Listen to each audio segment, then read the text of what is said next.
ओम स्वस्ति श्री सरस्वत्यै नमः। ओम स्वस्ति श्री गणेशाय नमः। ओम श्री रामचंद्र भगवान की जय। सभी दर्शकों एवं श्रोताओं को मेरी तरफ से जय श्री राम।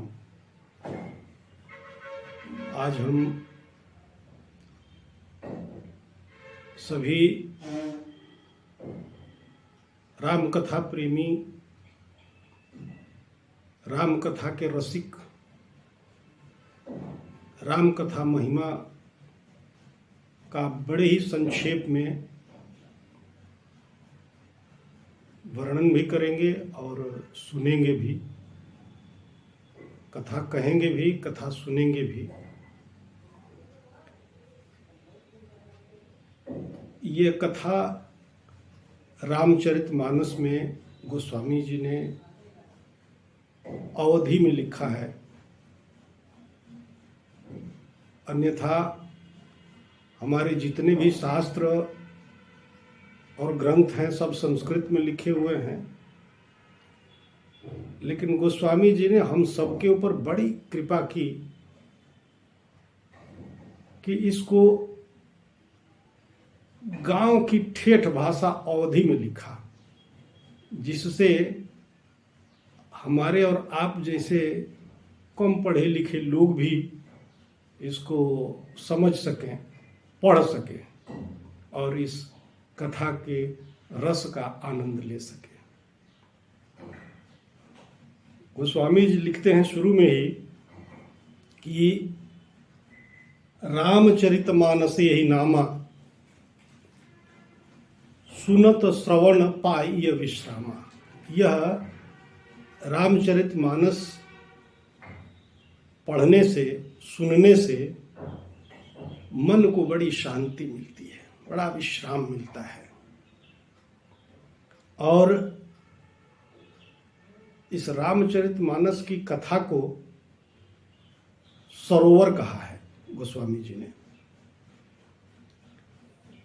कहा है कि मन करी विषय अनलबन जरई, आ होई सुखी जो एहि सर परई।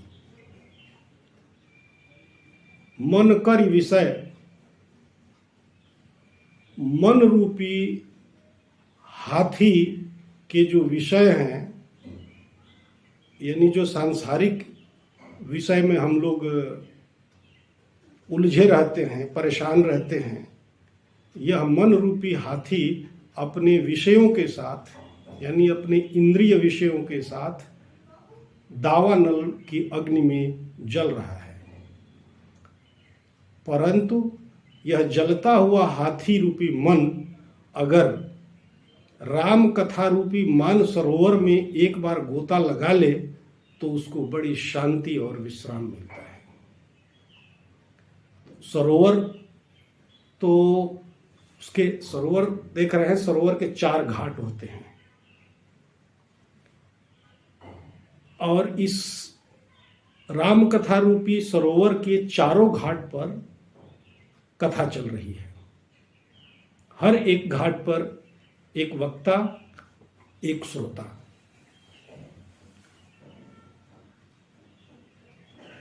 पहला घाट है शरणागत घाट। शरणागत घाट कहाँ है? शरणागत घाट के वक्ता कौन है? शरणागत घाट पर श्रोता कौन है? शरणागत घाट पर वक्ता हैं स्वयं गोस्वामी तुलसीदास जी,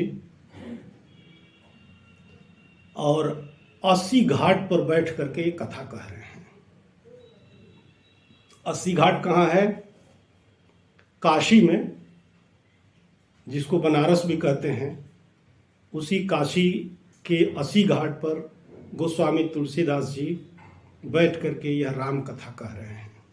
पहला घाट है। जितने भी शरणागत भाव की बातें रामचरितमानस में लिखी गई हैं वो सब के सब गोस्वामी जी के द्वारा कही गई हैं।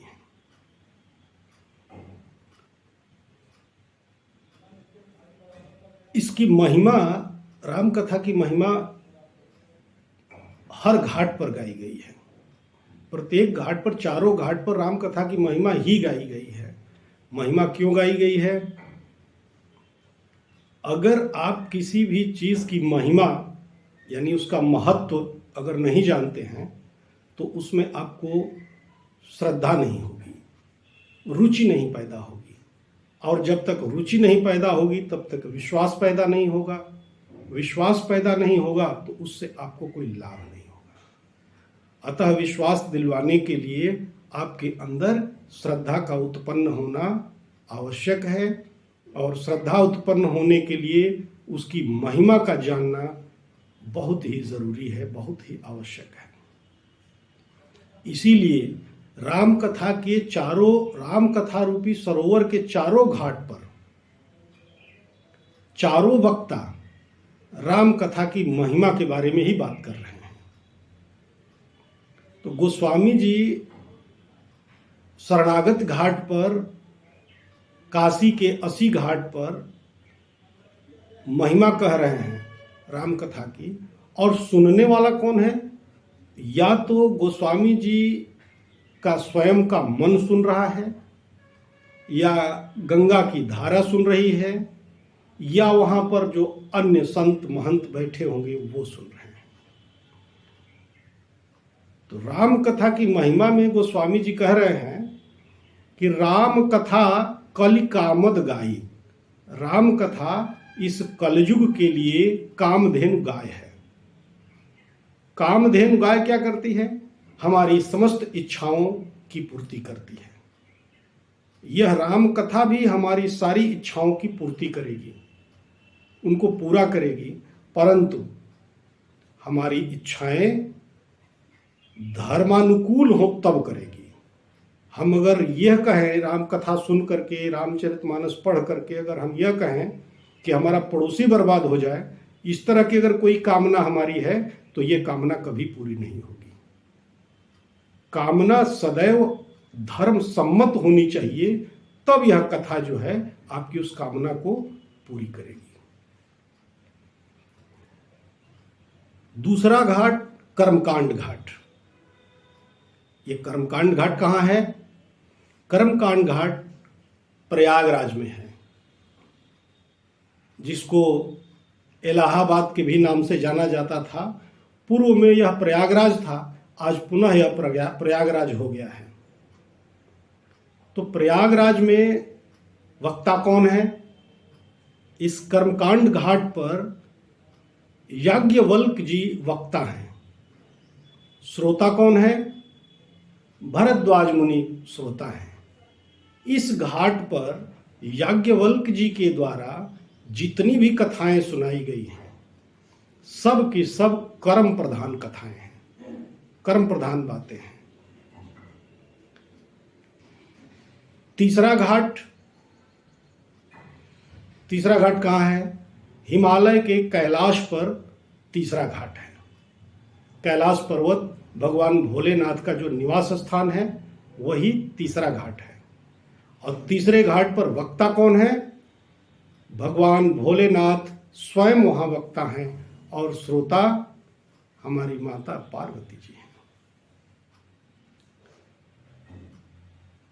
वहां पर जितना भी कथा सुनाई गई है, भूत भावन भगवान भोलेनाथ ने जो भी कथा वहां राम कथा सुनाई है, वो समस्त कथाएं ज्ञान रूपी हैं, ज्ञान की बातें हैं। इसीलिए इस घाट का नाम ज्ञान घाट रखा गया है।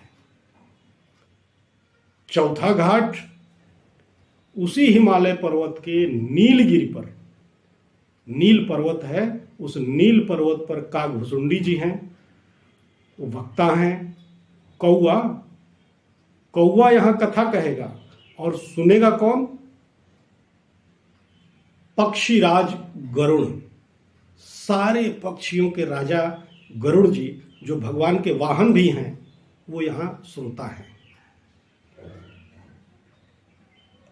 परंतु यहाँ पर चौथे घाट पर महिमा जो है वक्ता नहीं बोल रहा है, राम कथा की महिमा स्वयं श्रोता बताने लगा है। श्रोता कौन? गरुड़ जी। गरुड़ जी कह रहे हैं कि अब श्री राम कथा अति पावन, सदा सुखद दुख पुंज न सावन।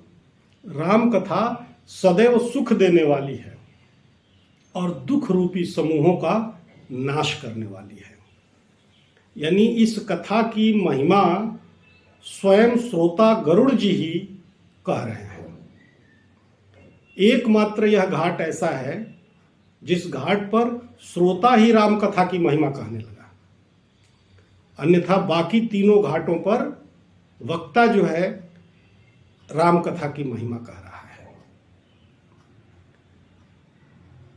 ये लोग कथा कैसे कह रहे हैं? पहले घाट पर जब गोस्वामी जी कथा वाचन शुरू किए हैं, कथा की महिमा कहना शुरू किए हैं, तो कह रहे हैं कि मैं वो कथा कहूँगा जो कथा याज्ञवल्क्य जी श्री भरद्वाज ऋषि को सुनाए थे।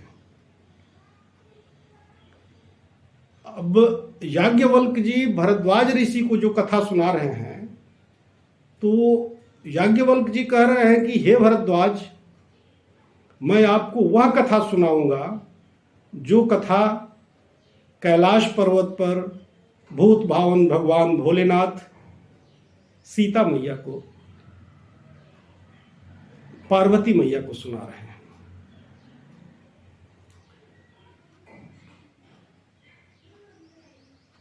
अब वो भगवान भोलेनाथ कहते हैं कि यह कथा मैं कहाँ से पाया हूं? मैं वह कथा आपको सुना रहा हूं जो कथा मुझे कागभुसुंडी जी से मिली है। कागभुसुंडी जी ने जो गरुड़ जी को सुनाया है।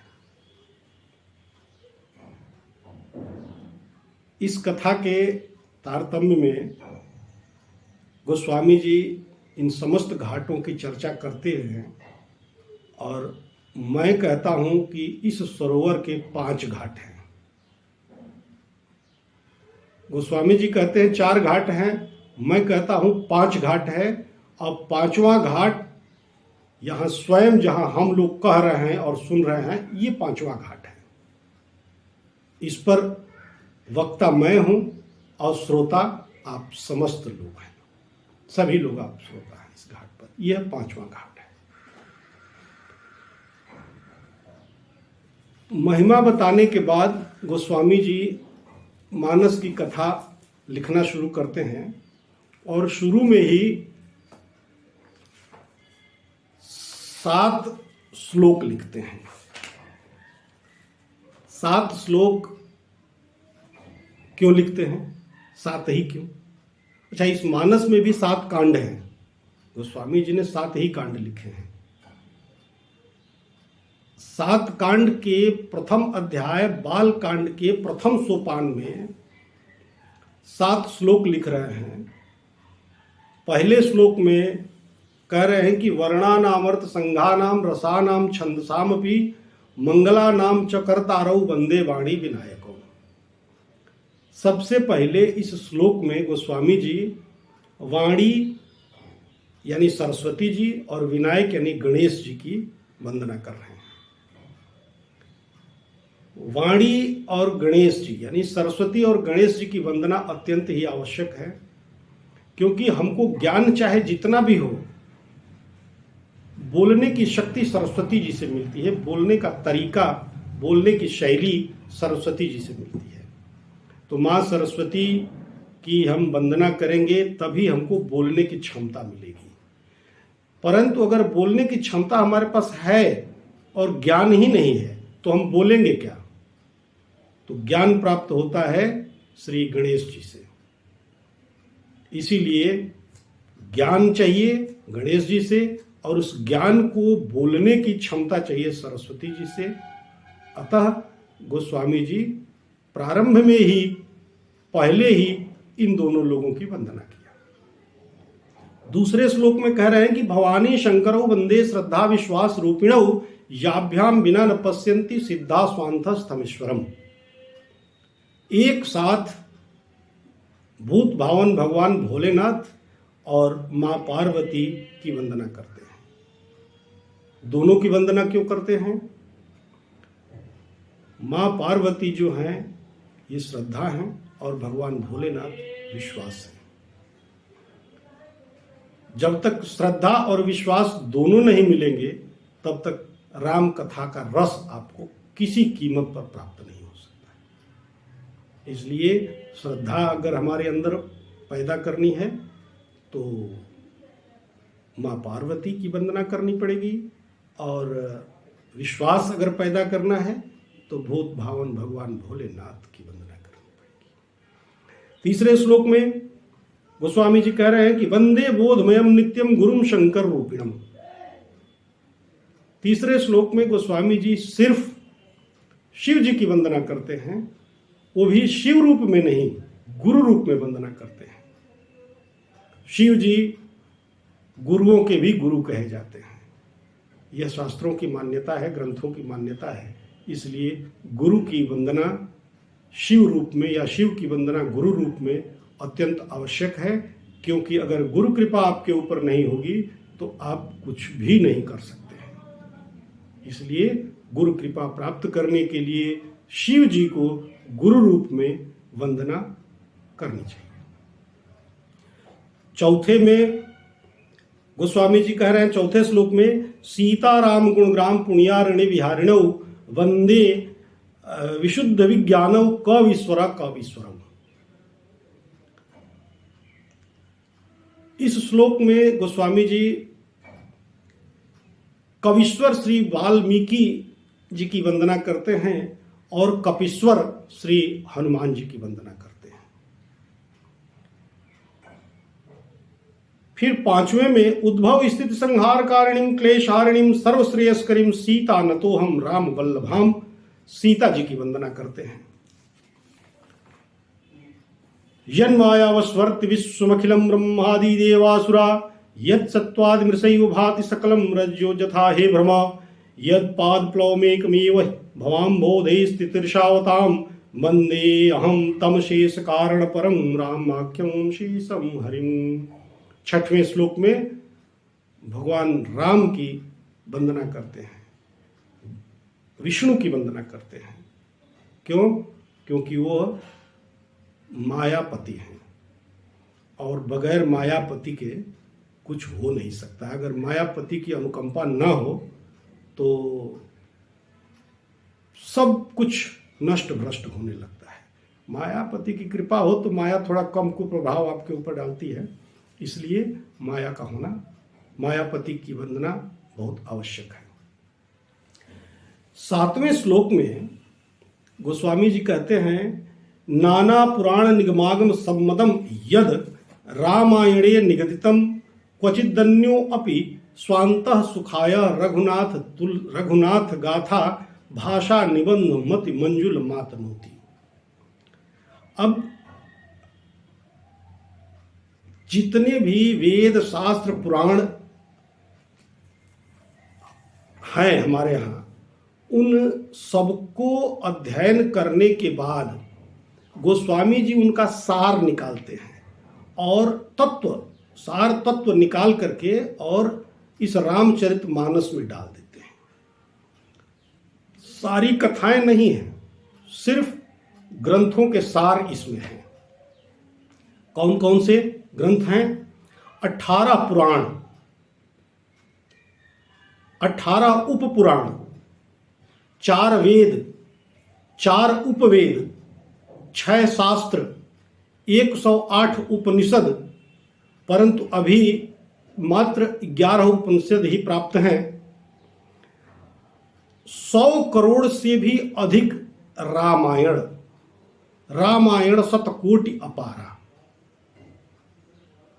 100 करोड़ से भी अधिक रामायण, इन सबका सार निकाल करके, सबका मूल निकाल करके गोस्वामी जी ने इस रामचरितमानस में डाल दिया है। इसका तात्पर्य क्या है, किस लिए है यह? नीचे लिख रहे हैं कि स्वांतः सुखाय रघुनाथ गाथा। यह रघुनाथ की गाथा जो है स्वांतः सुखाय के लिए है। चाहे इसको पढ़िए चाहे इसको सुनिए, अगर मैं सुनता हूं तो यह मुझे सुख देगी, आपको सुख नहीं देगी। अगर आप सुनते हैं तो आपको सुख देगी, मुझे सुख नहीं देगी। जो भी पढ़ेगा, जो भी सुनेगा, यह उसी के अंतःकरण को सुख देगी। कुछ लोग इसका अर्थ बताते हैं कि गोस्वामी तुलसीदास जी अपने सुख के लिए इसकी रचना किए, लेकिन मैं इस बात को नहीं मानता हूं। अगर गोस्वामी जी सिर्फ अपने सुख के लिए इस रामचरितमानस की रचना किए होते तो हम लोग पढ़ करके आनंद नहीं प्राप्त कर पाते। जो भी इसको पढ़ता है उसी को सुख मिलता है, यानी स्वांत, जो इसको पढ़ेगा उसी को सुख मिलेगा, जो इसको सुनेगा उसी को सुख मिलेगा। लेकिन पढ़ने का मतलब ये नहीं कि हम तो देखे हैं कि अखंड पाठ होता है और उसमें लोग ढोल और झाल ले करके गा रहे हैं, तमाम तरह तरह के फिल्मी धुन पर इसको गाए चले जा रहे हैं, लेकिन उसका अर्थ नहीं समझ रहे हैं, उसका मतलब नहीं समझ रहे हैं। तो आपको इससे न सुख मिलेगी, न शांति मिलेगी, न विश्राम मिलेगा। अब मान लीजिए कि राजा दशरथ जी के मरण का सीन है, राम राम कही राम कही राम राम कही राम, वो मर रहे हैं और आप इस गाने को इसको गा रहे हैं, फिल्मी धुन पर गाए चले जा रहे हैं। तो क्या इसका कोई मतलब बनता है? आपको सुख मिलेगा, आपको शांति मिलेगी? नहीं मिलेगी। लेकिन जो दृश्य चल रहा है उसी के भाव से अगर आप पढ़ते हैं, उसमें अगर आप अपने को समाहित कर लेते हैं कि जो दृश्य चल रहा है आप वहां उपस्थित हैं, आप उसके प्रत्यक्षदर्शी हैं, आप उसके पात्र हैं, अगर इस तरह की सोच, इस तरह की भावना, इस तरह के विचार लेकर के अगर आप पढ़ रहे हैं तो निश्चित रूप से यह स्वांतः सुखाय होगी, न कि सिर्फ तुलसीदास को यह सुख देगी। अगर मात्र तुलसीदास के सुख के लिए होता तो आज यह ग्रंथ कब का बंद हो चुका होता। लेकिन अभी देखिए दिन प्रतिदिन यह ग्रंथ पढ़ा जा रहा है, सुना जा रहा है, इसका प्रचार प्रसार हो रहा है, लोग इसमें विश्वास करने लगे हैं। वैसे भी स्वांतः में जो स्व लिखा है, स्व का अर्थ आत्मा होता है, आत्मीय होता है, जात यानी मानव जाति से लिया जाता है या सेवक से लिया जाता है। इन सारे अर्थों में भी अगर आप ले, किसी भी अर्थ में ले इस सब में से, तो आपको सुख मिलेगा। इन 7 श्लोकों के बाद गोस्वामी जी इसमें 5 सोरठा लिखते हैं। सबसे पहले उन 5 सोरठा में पंचदेवों की प्रार्थना करते हैं, विनती करते हैं। उसके बाद गुरु वंदना करते हैं। बंदो गुरुपद पदुम परागा, सुरुचि सुबास सरस अनुरागा, अमीय मूरिमय चूरन चारु, समन सकल भव रुज परिवारो। कहते हैं कि गुरु के चरणों की रज अगर आप लगा रहे हैं अपने ऊपर तो आपका कल्याण ही कल्याण होगा। इसका अर्थ क्या हुआ? गुरु जी आए हैं, उनका पैर की धूल हम निकाल करके अपने माथे पर अगर लगा लें तो हमारा कल्याण हो जाएगा? मेरे हिसाब से तो नहीं होगा। गुरु जी आए हैं, अगर उनका पैर धो करके उस पानी को हम पी जाएं तो हमारा कल्याण हो जाएगा? मेरे हिसाब से तो नहीं होगा। और मैं यही कहूंगा भी कि यथार्थ में इसका अर्थ वो नहीं है जो हम समझ रहे हैं कि उनकी धूल लगा लेने से, उनके धूल का पानी पी लेने से कल्याण हो जाएगा। नहीं, हम गुरु जी के चरण रज को अपने माथे पर लगाएं और गुरु जी की एक बात मनबे न करें, तो अब बताइए क्या कल्याण होगा? गुरु जी के चरण कमलों के रज का मतलब ये होता है कि आप गुरु जी से कोई भी अपनी समस्या हो उनसे पूछिए, उनको कहिए। और जो भी उनकी आज्ञा हो, जो भी उनकी सलाह हो, जिस रास्ते से, जिस तरीके से वो आपको जाने के लिए कहें, आप उस तरीके को अपनाइए। गुरु के द्वारा बताए गए रास्ते पर चलिए तो आपका कल्याण ही कल्याण है। यह इस चौपाई का अर्थ है। ये नहीं कि हम सब कुछ गुरु जी के लिए करें और गुरु जी की बात न माने, ऐसा नहीं है। पुनः ब्राह्मणों की वंदना करते हैं। गोस्वामी जी कहते हैं कि बंदव प्रथम महीसुर चरना, सबसे पहले धरती के देवता ब्राह्मणों के चरणों की वो वंदना करते हैं। धरती का देवता कौन? ब्राह्मण। ब्राह्मण कौन? मैं ब्राह्मण का बेटा हूं तो मैं ब्राह्मण हो गया? नहीं। कैसे? मैं डॉक्टर का बेटा हूं तो मैं डॉक्टर हो गया? डॉक्टर का बेटा हूं तो मैं डॉक्टर नहीं हो सकता, क्योंकि मैं डॉक्टर की पढ़ाई नहीं पढ़ा हूं। डॉक्टर होने के लिए, डॉक्टर कहलाने के लिए हमको डॉक्टरी पढ़नी पड़ेगी। उसी तरह से ब्राह्मण के घर में उत्पन्न हो जाने से ही, पैदा हो जाने से ही हम ब्राह्मण हो गए, यह नहीं हो सकता है। ब्राह्मण कौन? य ब्रह्म जानाति स ब्राह्मण, जो ब्रह्म को जानता है वह ब्राह्मण है, न कि जो ब्राह्मण का बेटा है वह ब्राह्मण है। कोई भी व्यक्ति किसी भी वर्ग से, किसी भी जाति से, किसी भी धर्म से अगर ब्रह्मज्ञानी हो गया तो वह ब्राह्मण है।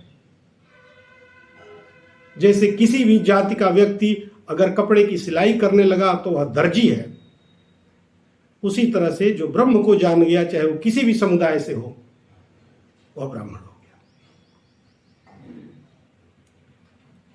इसके आगे गोस्वामी जी संत समाज की वंदना करते हैं। मुद मंगलमय संत समाजु, जो जग जंगम तीरथ राजू। संत समाज की वंदना करते हैं गोस्वामी जी, और कहते हैं कि यह संत समाज जो है तीर्थराज है, चलता फिरता तीर्थराज है। यह आपको तीर्थराज जा करके पुण्य प्राप्त करना हो तो आपको प्रयागराज जाना पड़ता है। प्रयागराज जाना सबके वश का नहीं है। कोई वृद्ध है, कोई बालक है, कोई रोगी है, कैसे जाएगा वो? तमाम समस्याएं यात्रा में, वहां रुकने में, कैसे कोई जाएगा?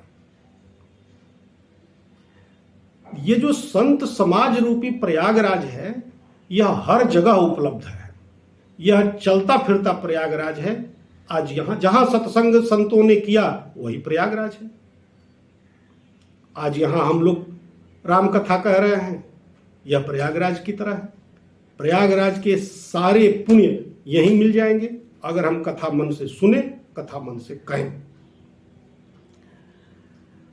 इस कथा से क्या, इस कथा में प्रयागराज में कौन कौन लोग हैं, कौन कौन सी धाराएं हैं? गंगा, यमुना, सरस्वती।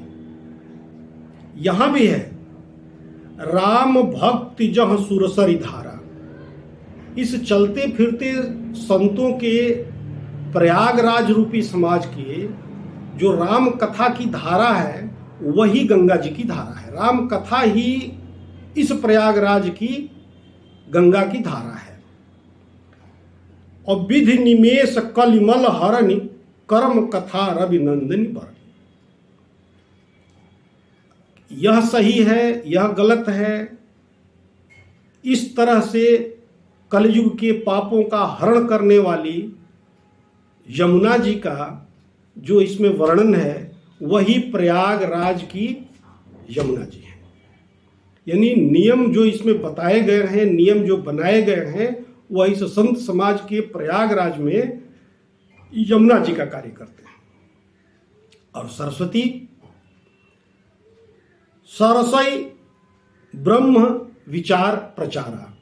और सत्संग में जो ब्रह्म का विचार किया जाता है, जो ब्रह्म को संपादित किया जाता है, ब्रह्म को जानने की कोशिश की जाती है, यही विचारधारा सरस्वती जी है। बट विश्वास अचल निज धर्मा, तीर्थ राज समाज सुकर्मा। और जो हमारा धर्म में अटल विश्वास है, वही प्रयागराज का वट वृक्ष है। और जो हमारे सुकर्म हैं, जो हमारे सत्कर्म हैं, वही सत्कर्म इस प्रयागराज के परिकर हैं, वहाँ का समाज है। हमारे जो कर्म हैं, सुकर्म हैं, वो प्रयागराज का समाज है। सुनि समुझहि जन मुदित मन, मज्जहि अति अनुराग, लहहि चारि फल अछत तनु, साधु समाज प्रयाग। इस प्रयागराज की त्रिवेणी में जो आदमी, जो भी व्यक्ति तन से, मन से इसमें स्नान करेगा, उसको चारों फल प्राप्त होंगे, धर्म, अर्थ, काम और मोक्ष। इसके लिए प्रयागराज जाने की आवश्यकता नहीं है। जो जा सकता है वो जाए, जो नहीं जा सकता है वो इसी प्रयागराज में स्नान करे, या इस तरह के जहां जहां संतों के द्वारा प्रयागराज बनाए जा रहे हैं उन प्रयागराजों में जाकर के त्रिवेणी में, राम कथा रूपी त्रिवेणी में स्नान करे और चारों फल प्राप्त करे। और ऐसा नहीं है कि चारों फल प्राप्त करना बहुत ये खाली कहने की बात है, ऐसी नहीं बात है। गोस्वामी जी लिख रहे हैं, मज्जन फल पेखिए तत्काला, इसमें स्नान करने का फल जो है तुरंत मिलता है। का कहो पिक बकई मराला, कौवा जो है कोयल की तरह बोलने लगता है। अच्छा ये बताइए, कौवा कैसा बोलता है? कर्कश आवाज की अगर बात होती है पक्षियों की, तो कौवा को कहा जाता है। कौवा पक्षियों में चांडाल भी माना जाता है। तो कौवा कोयल की तरह कैसे बोलेगा? वो प्रयागराज में नहाते ही वो कोयल बन जाएगा? नहीं, वो शरीर से कौवा ही रहेगा। उसकी बोलने की जो शैली है, उसकी मिठास जो है, वह कोयल की तरह हो जाएगी। वो शरीर से तो रहेगा कौवा ही, परंतु उसकी भाषा, उसकी बोली जो है कौवा जैसे हो जाएगी। और गोस्वामी जी इसका वर्णन भी करते हैं इसमें। देखिए लिखे हैं,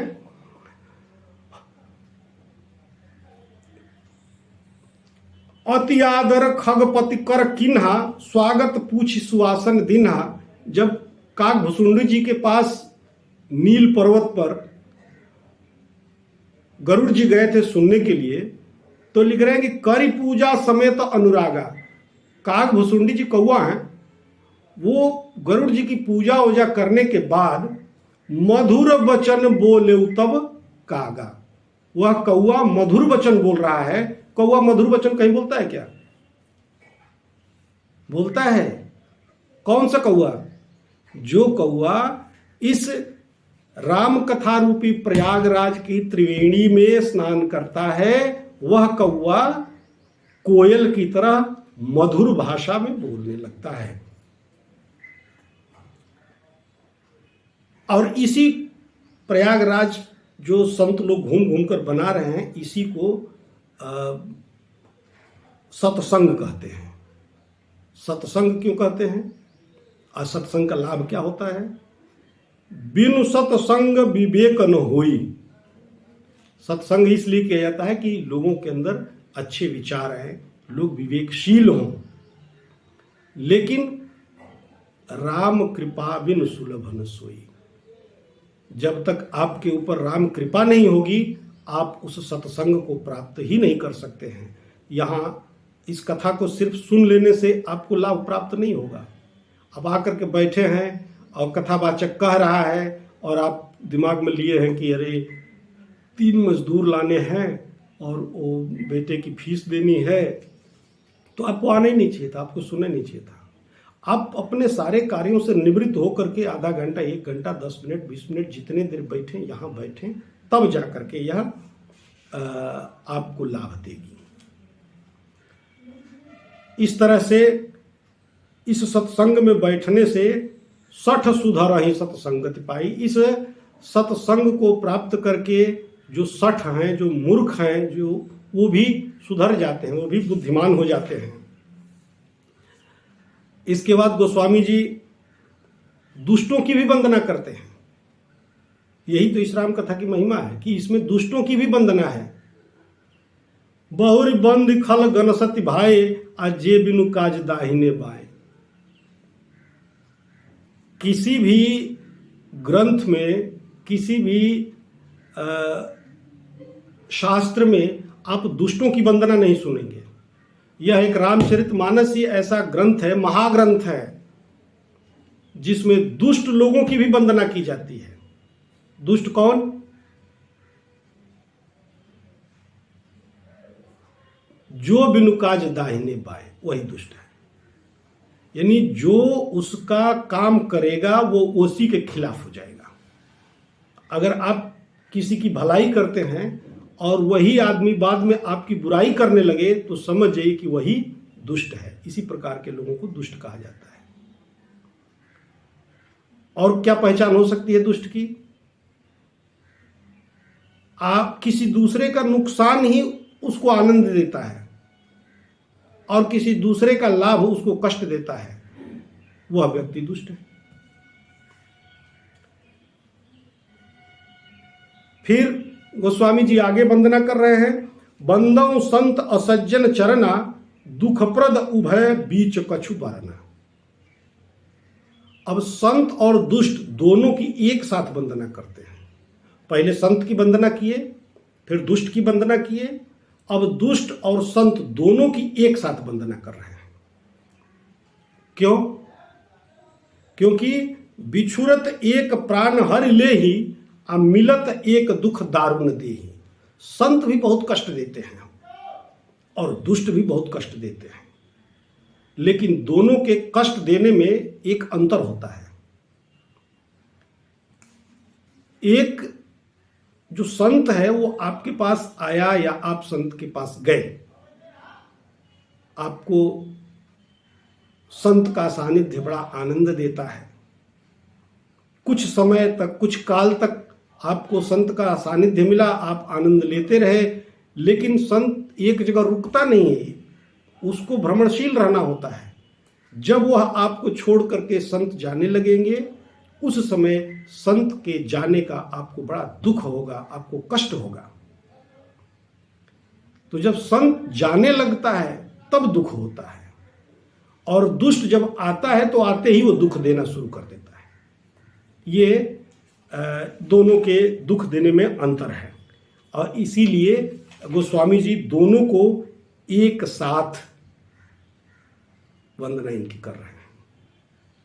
लेकिन अगर गोस्वामी जी एक एक करके सबकी वंदना करने लगे तो ये पुस्तक पूरी सब वंदना से ही भर जाएगी।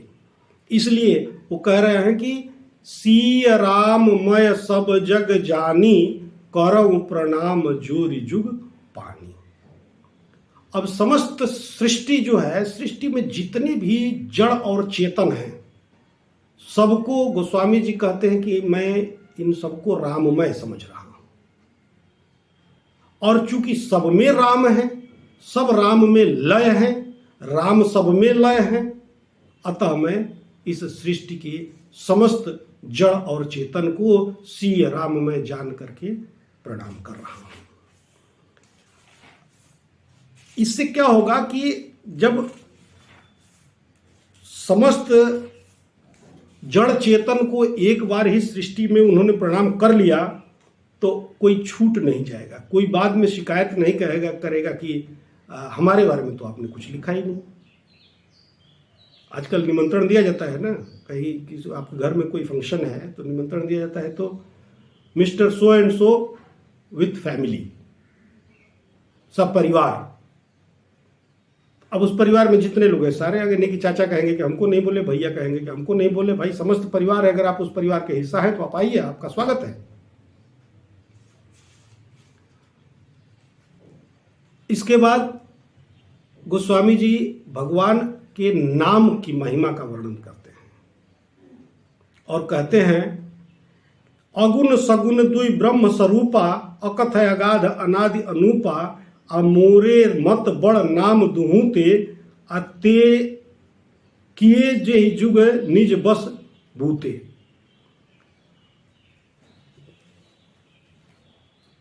भगवान को दो रूपों में मान्यता प्राप्त है। भगवान को दो रूप में माना जाता है। कुछ लोग सगुण मानते हैं, कुछ लोग निर्गुण मानते हैं। गोस्वामी जी कह रहे हैं कि निर्गुण भगवान से ज्यादा महिमा और सगुण भगवान से भी ज्यादा महिमा भगवान के नाम में है। आप सगुण और निर्गुण दोनों को किनारे करके और सिर्फ नाम का जाप करिए, दोनों से अधिक लाभ आपको मिलेगा। क्यों? कैसे? भगवान राम सगुण है। राम ने पत्नी के हरण के बाद रावण को मार दिया, लेकिन आप लाखों लोगों को पाएंगे जो सिर्फ उनका नाम जप करके, उनके नाम का जाप करके अपने अंदर बैठे हुए रावणों को मार डाला। तो राम ने एक रावण मारा और उनके नाम ने ढेर सारे रावणों को मार दिया, नाम जप ने। ठीक उसी प्रकार से जो निर्गुण ब्रह्म को मानता है, निर्गुण ब्रह्म को मानने वाला सिर्फ अपना कल्याण करता है, यानी निर्गुण ब्रह्म सिर्फ उस एक का कल्याण किया, लेकिन अगर वह भी राम नाम का जाप करे तो वैसे सैकड़ों हजारों लाखों लोगों का कल्याण कर सकता है। इसका एक और उदाहरण गोस्वामी जी देते हैं।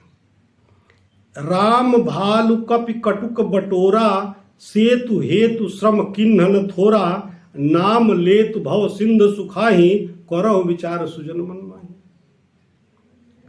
भगवान राम स्वयं जब लंका उनको जाना था, समुद्र के उस पार जाना था, तो ढेर सारे भालू और बंदरों को इकट्ठा करके और बहुत श्रम किया गया, तब जाकर के वो पुल बना,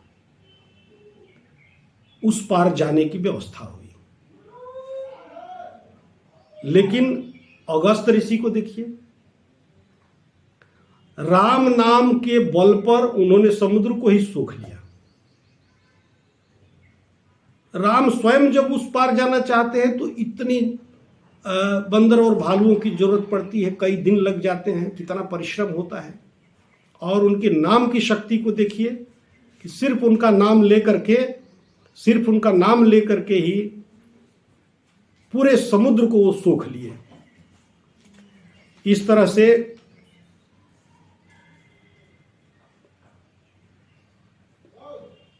राम कथा की महिमा कहते हुए गोस्वामी जी कथा प्रारंभ करने के लिए सीधे महिमा के बाद प्रयागराज पहुंच जाते हैं। प्रयागराज में भारद्वाज आश्रम में पहुंच जाते हैं। भारद्वाज आश्रम में याज्ञवल्क्य जी से राम कथा सुनते हैं। अगले एपिसोड में, अगले खंड में, अगले भाग में हम अवश्य सुनेंगे कि याज्ञवल्क्य जी भारद्वाज जी को कौन सी कथा सुना रहे हैं, कैसी कथा सुना रहे हैं। तब तक के लिए सभी श्रोताओं को नमस्कार। जय सिया राम।